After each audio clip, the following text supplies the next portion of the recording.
Então, gente, esse sistema cardiovascular, mais uma vez, vai estar falando também das consequências dessa imobilidade do paciente, tá? Então, a flexão prolongada das articulações coxofemorais e dos joelhos altera a nutrição das células dos membros inferiores devido ao comprometimento vascular. Então, essa imobilidade vai dificultar a circulação sanguínea desse paciente, tá ok? Então, por isso que é importante as massagens, por isso que é importante movimentar. E paciente acamado, geralmente ele tem direito à fisioterapia, tá? Então, vocês vão ver o que o fisioterapeuta faz. Ele vai estar estimulando esses movimentos. Então, ele vai movimentar as articulações da perna, do braço, do punho, certo? Além dos exercícios respiratórios que eles fazem também, né? Então, ele vai mexendo essas articulações para que elas não fiquem rígidas, para que o sangue circule melhor, porque a estase venosa é perigosa, né? Por conta da questão da trombose, que causa trombos, aí pode causar uma gravidade séria no paciente. O estado do relaxamento muscular proporciona um certo grau de estase venosa, que é agravada pela posição constante de flexão exagerada dos joelhos, coxofemorais, podem desenvolver o processo de trombose venosa. Gente, trombose venosa é quando causa coágulos, né? O sangue que não está circulando direito. Então, o que acontece? Sangue parado coagula, tá? Então, isso causa o quê? Um trombo. Esse trombo, ele vai obstruir vasos e artérias, tá?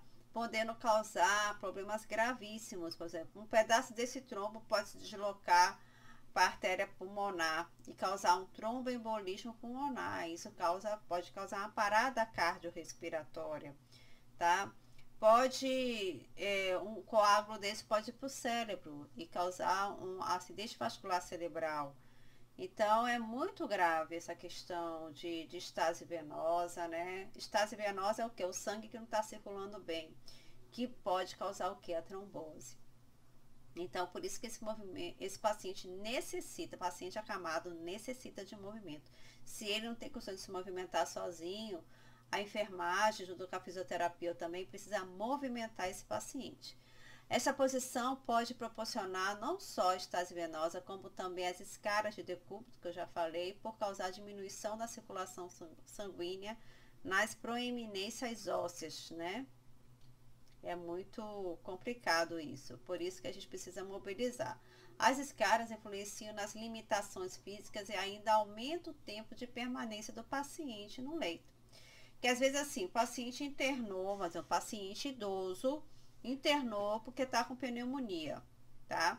Aí fica mais acamado, porque tem dificuldade de se movimentar. E aí o que aconteceu, né?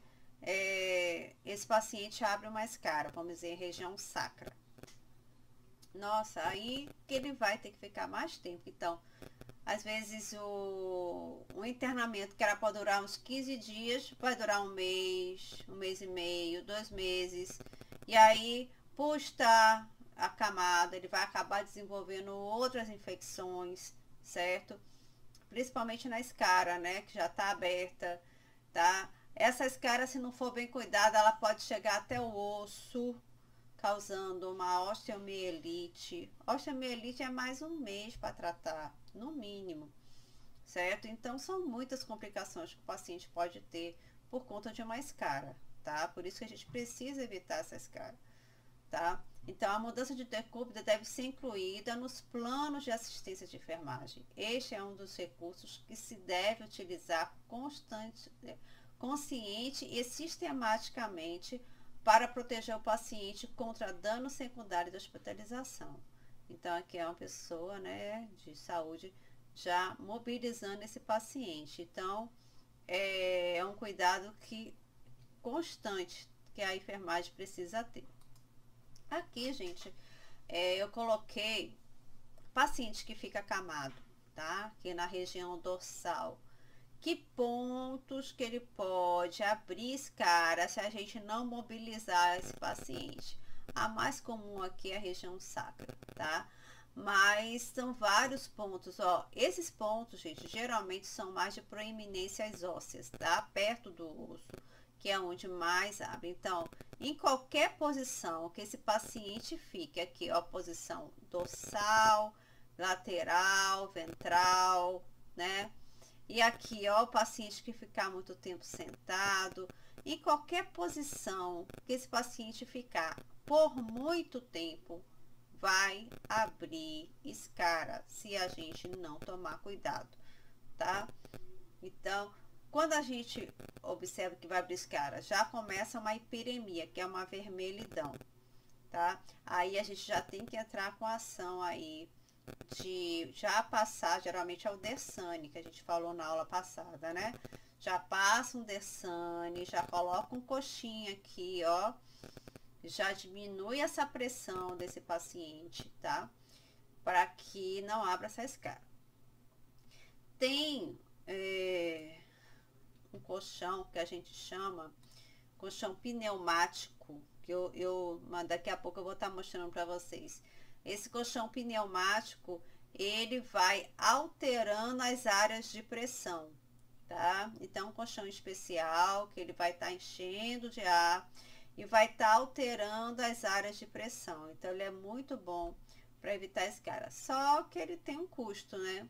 Então, não é todo paciente que vai ter disponível aí um colchão desse pneumático. É muito comprado para pacientes que ficam internados em casa, paciente que é cuidado em casa, né? Para cuidado domiciliar. E então ele ajuda a prevenir, porque o que causa escara é exatamente o fato dessa pressão, né? Entre o colchão e o paciente. E aí que eu falo, onde tem área de pressão, prende o que? A circulação sanguínea, por isso que abre a ferida, tá?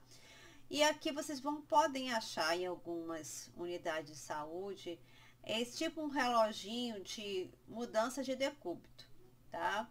Então, de 2 em 2 horas se deve mudar o decúbito. Então, decúbito dorsal, decúbito lateral direito, decúbito lateral esquerdo, tá? Pode alterar em alguns casos, né? Se for possível, até decúbito ventral, mas deve ocorrer aí essa mudança. Como é que a gente associa isso à higiene, né? É importante, por exemplo, a gente chegou de manhã, né? Deu banho no paciente. Aí nessa movimentação a gente já mudou esse paciente de decúbito. E aí vamos supor, deixou ele em decúbito lateral direito. O paciente está usando fralda. Paciente acamado geralmente usa fralda, né? Daqui a 2 horas a gente vai olhar a fralda. Aí, se tiver suja, a gente já troca, já faz a higiene genital desse paciente, higiene íntima, e já muda ele de decúbito. Então, quer dizer, 2 em 2 horas é mais ou menos o horário que a gente deve vistoriar um paciente acamado mesmo, principalmente com relação às eliminações, certo? Porque a gente não pode deixar esse paciente sujo de urina ou de fezes. Então, mais ou menos de 2 horas é o horáriozinho que a gente deve olhar. De noite, a gente pode deixar esse paciente mais tempo sem olhar. A gente pode aumentar assim para até 4 horas, né? Com esse paciente na mesma posição, só pela noite. Isso pode ocorrer, tá? Dia à noite, ficar um período maior sem mudança de decúbito. Até para deixar esse paciente dormir também, né? 2 horas, toda hora se movimenta. Então, até mais um pouco. Tá? Agora, durante o dia, a gente precisa movimentar. Tá ok? Aqui, ó, o colchão que eu falei para vocês. O pneumático, tá? Então, ele vem vazio, tá? Então, ele vai ser conectado aqui. É esse aparelho, tá? Que tem as mangueirinhas que vai encher, tá? De ar esse colchão. E essas áreas de pressão, elas vão alternando. Então, ele não mantém o mesmo enchimento, ele alterna. Tem áreas que fica mais cheio, aí depois vai alternando com outras, então ele faz um movimento, tá? De encher e esvaziar, alternando, né, cada areazinha dessa. Então, isso faz com que esse paciente não fique com área de pressão o tempo todo, a mesma área de pressão. Mesmo que ele fique na mesma posição, vai alterar as áreas de pressão. Então, isso vai impedir que as proeminências ósseas fiquem o tempo todo pressionadas quando ele estiver deitado, tá? Mas mesmo assim, a gente deve realizar a mudança de decúbito, mesmo em uso do colchão pneumático, tá? Sistema respiratório é uma outra coisa também que complica muito com o paciente acamado. Como é normal o paciente acamado desenvolver pneumonia, tá? Então, a condição de passividade do paciente no leito condiciona a frequência respiratória a se manter regular ou superficial. Ele não consegue expandir, né, devidamente, ele não consegue exercitar o pulmão dele devidamente. Isso significa repouso por algumas regiões pulmonares, fator predisponente dos processos inflamatórios do sistema respiratório. Este fator é aliado à idade, né? Se for idoso, é pior ainda. Ou hábito do tabagismo, se for paciente que fumava, né? Favorece a coleção de secreções brônquicas com estagnação nas bases e tendência a evoluir para a pneumonia. Então, a gente tem que ter ainda esse cuidado, tá? Então, como é que a gente facilita aí? Elevando o decúbito do paciente, elevando a cabeceira do paciente. Importante elevar a cabeceira do leito do paciente na posição de Fowler. Lembra que eu falei que Fowler é quase sentado praticamente, né? O semi-Fowler, que é um pouco mais deitado. Aí a expansão pulmonar é melhorada graças ao relaxamento da musculatura abdominal. Então, esse paciente ele consegue expandir dessa forma melhor o pulmão, tá? Então, aqui, ó, que eu falei para vocês, a posição de Fowler, que é mais sentadinha, e a semi-Fowler um pouco mais inclinada. Inclusive, gente, eu olhei várias, né, porque quando eu estou preparando a aula para vocês, eu vou pesquisando também, que eu posso acrescentar. E aí, eu vi que tem literaturas que divergem isso, viu? Dizendo que a semi-Fowler é mais em pé, que a Fowler é mais deitada, mas assim, eu vou manter o que academicamente, ou seja, na faculdade eu aprendi, que Fowler é o paciente assim, ó, praticamente sentado, tá? E semi-Fowler é levemente inclinado, tá bom? Então, esse aqui é o Fowler e esse é o semi-Fowler. Mas se vocês verem alguma divergência nisso, é porque realmente existe. Agora, o porquê dessa divergência eu não sei. Eu sei que na faculdade, academicamente, eu aprendi dessa forma aqui, tá? E é dessa forma que eu sempre utilizei na minha vida profissional, tá? Sei lá, porque de repente vocês no estágio podem ouvir algo diferente, mas é isso que, né, foi que literalmente eu aprendi. Sistema excretor, ou seja, aí tá falando, vou falar da diurese, né, e das dejeções intestinais. O paciente pode reduzir a ingesta, olhe, preste atenção nisso. O paciente pode reduzir a ingesta de água devido à utilização da comadre, da paradeira, né, ou do papagaio, que pode causar constrangimento. Se ponham no lugar do paciente. É constrangedor ter que evacuar e fazer xixi, pois é, a mulher fazer cocô e xixi na comadre é constrangedor, mesmo que esteja num quarto sozinho. Não é uma coisa que a gente relaxa, né? Primeiro que se for de inox mesmo, aquilo ali vem gelado, aquilo ali constrange, aquilo ali incomoda.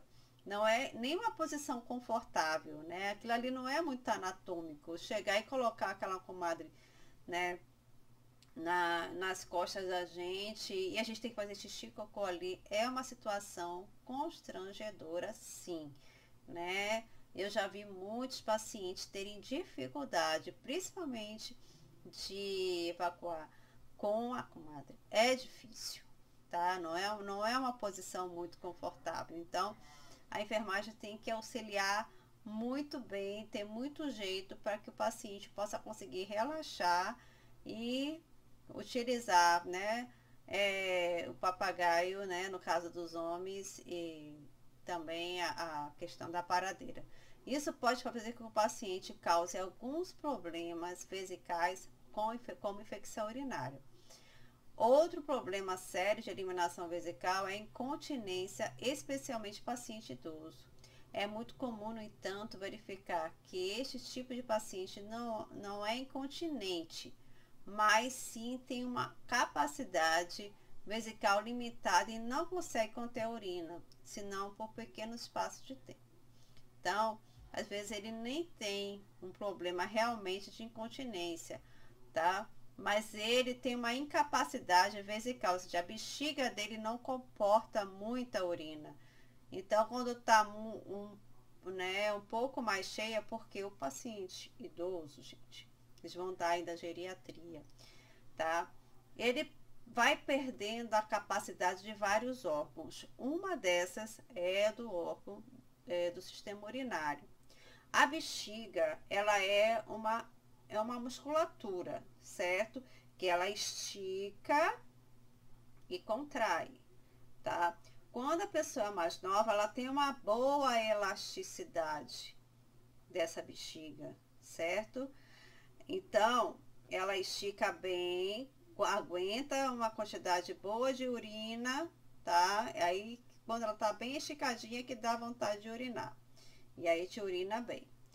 Quando o paciente, ele vai envelhecendo, quando a pessoa vai envelhecendo, essa elasticidade, ela reduz, essa capacidade elástica da bexiga é reduzida.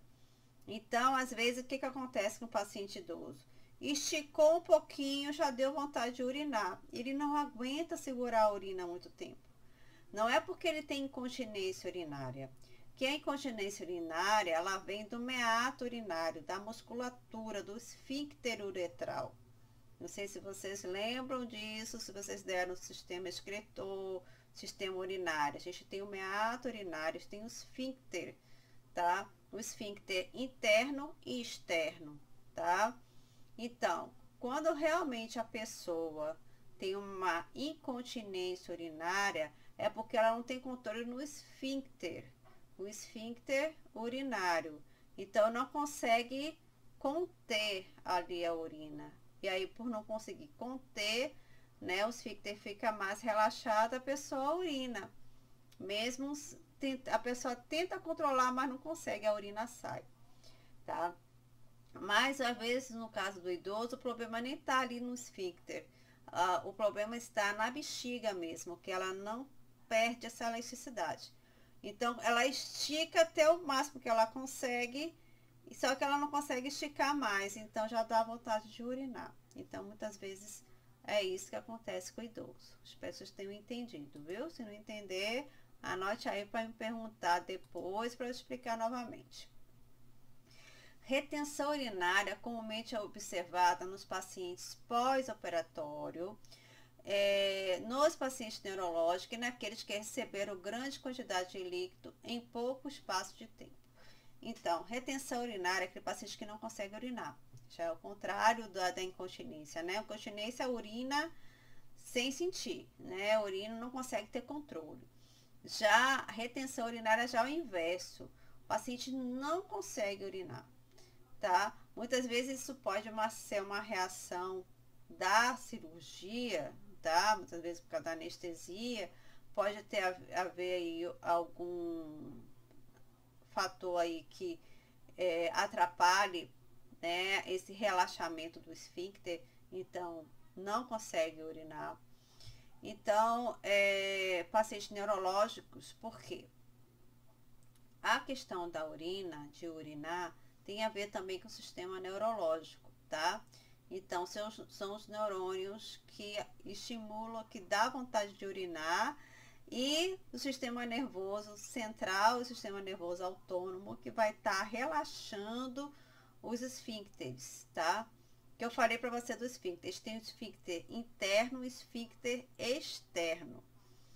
Então, precisa desses dois esfíncteres estarem relaxados para abrir a uretra para a gente conseguir urinar. O esfíncter interno, ele é controlado pelo nosso sistema nervoso autônomo, tá? Como eu digo, central. Ou seja, a gente não controla. Mas o esfíncter urinário externo, do meato urinário externo, quem controla é a gente, né? Então, o sistema nervoso autônomo. Então, para que relaxe o esfíncter interno e externo, tem que estar tudo ok com o sistema neurológico. Então, alguns pacientes com algumas doenças neurológicas não conseguem ter esse relaxamento do esfíncter, né? Porque tem alguma patologia ligada a isso. Aí não consegue urinar. Tem pacientes que a gente tem que passar a sonda, né? Tem paciente que precisa passar a vida toda com sonda, porque não consegue urinar espontaneamente. Então, tanto a gente pode ter um problema com retenção urinária, como a gente pode ter um problema com incontinência urinária. E isso pode ser agravado pelo paciente por estar acamado, tá? Ocorre, porém, que a superdistensão pode causar lesões permanentes na musculatura vesical. Então, distender demais a bexiga pode causar um problema sério para o paciente, tá? É por isso que a gente tem que estar atento se esse paciente urinou ou não. O paciente está muito tempo sem urinar, a gente tem que estar atento passou a manhã toda sem urinar. Vamos esperar aí 8 horas, 10 horas. Se o paciente não urinar, a gente tem que avisar o médico para que possa passar a sonda vesical, porque vai estar distendendo ali, ó, a bexiga, distendendo. Isso pode causar uma lesão séria na bexiga, tá? Então, a enfermagem tem que ficar de olho para ver se o paciente urinou, tá? Saber se o paciente evacuou, tudo isso aí a gente tem que estar de olho, tá ok? Porque se não urinou, se não evacuou, tem que intervir, tá? Precisa, né? Tá intervindo. Como medidas preventivas da problemática vesical no paciente acamado, ressaltamos hidratação, tá? Hidratar bem esse paciente, oferecer líquido, oferecendo antecipadamente também, de forma antecipada, acamado papagaio, né? Aí perguntar, quer o papagaio? Quer o aparadeiro, o acumado para poder urinar? Tá com vontade de fazer xixi? Né? Quando está muito tempo sem urinar, a gente estimula o paciente ter todo o cuidado da privacidade desse paciente na hora de usar, né, esses artifícios também. Verificar do volume abdominal do paciente, se ele está com o abdômen globoso, porque se está muito tempo sem urinar, a gente vai sentir a bexiga cheia do paciente, observar se ele está com a bexiga cheia, né? Observar a observação da quantidade, da frequência, do aspecto da eliminação, posição favorável à ação da gravidade no momento do esvaziamento da mudança contínua da posição para prevenir estase de urina. Então, tá mobilizando esse paciente, oferecendo e sempre controlando e observando se esse paciente está urinando e evacuando. Aliás, é uma das perguntas que a gente mais faz no paciente. Já urinou? Já evacuou? A gente sempre pergunta esse paciente, né? Quando vai fazer a evolução dele, vai visitar esse paciente, né? Vai avaliar esse paciente. A gente sempre pergunta se a urina está normal, se está evacuando, e a gente resiste. A paciente, quando fica muito tempo sem urinar e evacuar, aí informa-se ao médico para ver que providências que vão ser tomadas, né? Sobre o trato gastrointestinal. O trato alimentar do paciente acamado também está sujeito aos efeitos de repouso, uma vez que pode ocorrer distúrbios digestivos, inapetências e falta de apetite e constipação intestinal pela falta de mobilidade. Gente, para o paciente, né, para a gente, para o intestino, melhor dizendo, funcionar bem, precisa ter uma boa alimentação, tá? Uma boa hidratação e movimentar-se ajuda no peristaltismo. O movimento do intestino, que o intestino faz para conduzir o alimento e para conduzir as fezes se chama peristaltismo. Então, se a pessoa fica muito tempo deitada, isso pode interferir nesse peristaltismo, pode interferir na digestão dos alimentos, pode interferir na função intestinal. Paciente muito comum, paciente ter obstipação. Idoso, então, mais ainda. Pela mesma questão da bexiga, tá? O paciente vai ficando idoso, ele pode perder esse movimento peristáltico e tem uma tendência a ter obstipação intestinal. Já nos primeiros dias de repouso, pode ocorrer leves distúrbios gástricos, além da inapetência, que é muito comum, o paciente perder o apetite, né? Repete-se aqui os mesmos motivos de preocupação para os pacientes. Ser dependente da eliminação intestinal, principalmente quando em ambiente coletivo. O paciente quando está numa enfermaria, aí que ele vai se sentir mais constrangido. Se o paciente estiver consciente, aí que ele vai se sentir mais constrangido e está pedindo uma paradeira para evacuar. É constrangedor, né? A gente tem que entender que isso é constrangedor. Então, o que a gente pode fazer? Coloca biombo, tá? Auxilia esse paciente. Às vezes, gente, eu nem gosto de pôr a paradeira. Quando o paciente está com muita dificuldade de evacuar, mas ele está com vontade, mas não consegue. Quando a gente coloca a paradeira, aquele negócio gelado embaixo dele, aí que ele não consegue mesmo. Aí, o que eu peço, né? O que eu faço, melhor dizendo? Eu ponho uma fralda, falo para ele deitar de lado, se ele não tiver condições de ir no banheiro, né? Falo para ele deitar de lado, deixo ele sozinho para ele tentar fazer na fralda, né? Que eu acho que é melhor e menos incômodo do que fazer na paradeira, que eu acho que a paradeira até machuca e incomoda.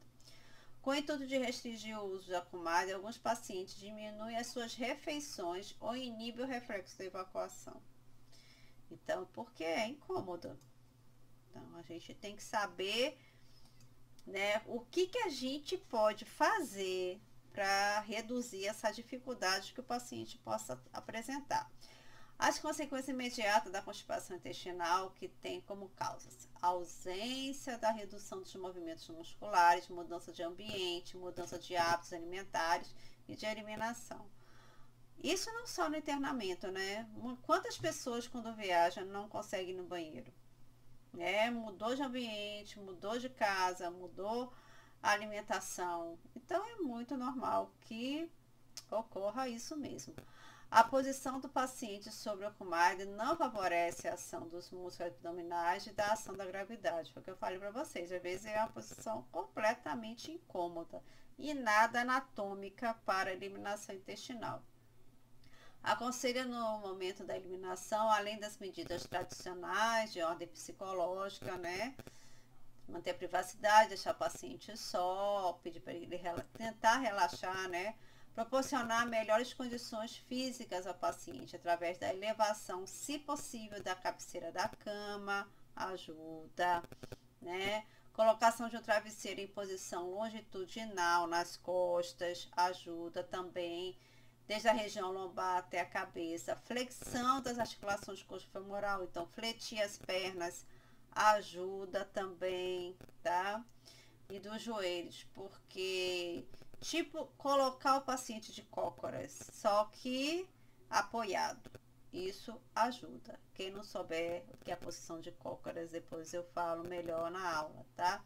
É aquela posiçãozinha que flete os joelhos e a pessoa fica agachada. Então, isso favorece, né, a saída das fezes, porque tem uma ajuda aí da gravidade. E a orientação para que o paciente execute uma respiração abdominal, porque isso vai pressionar mais o intestino e aí isso pode facilitar as eliminações intestinais. A enfermagem deve ficar atenta às eliminações intestinais do paciente e informar se o mesmo não apresentar para que possa ser medicado se necessário, tá? O paciente está 3 dias, o médico pode passar uma lavagem intestinal, além de dieta laxante para ele. Então, isso é importante. Massagens circulares no abdômen também pode ajudar bastante. Em alguns casos pode ser necessária a realização da lavagem, que eu já falei. Observar a necessidade de melhor hidratação e dieta laxante, tá? A hidratação ajuda bastante, oferecer líquido para esse paciente, tá? Fazer com que ele beba mais água. Proporcionar privacidade e relaxamento do paciente para diminuir a inibição, tá? Quando ele for evacuar, né? Porque, como eu falei, por ser algo, né, que deixa o paciente bem inibido.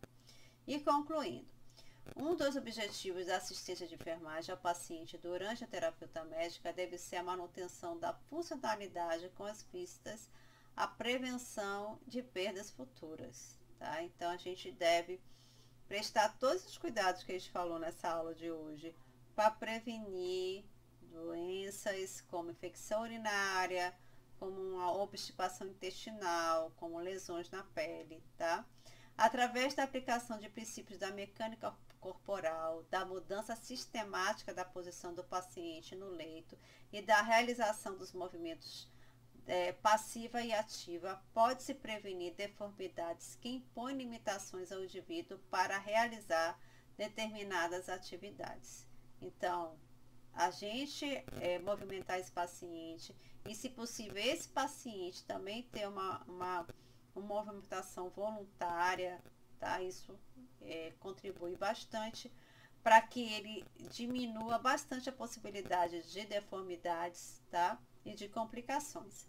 A prevenção das limitações físicas é uma das importantes responsabilidades da equipe de enfermagem, cabendo providenciar meios que evitem essas deformidades, podendo ainda contribuir para uma reabilitação do paciente que possa estar acamado provisoriamente, tá bom?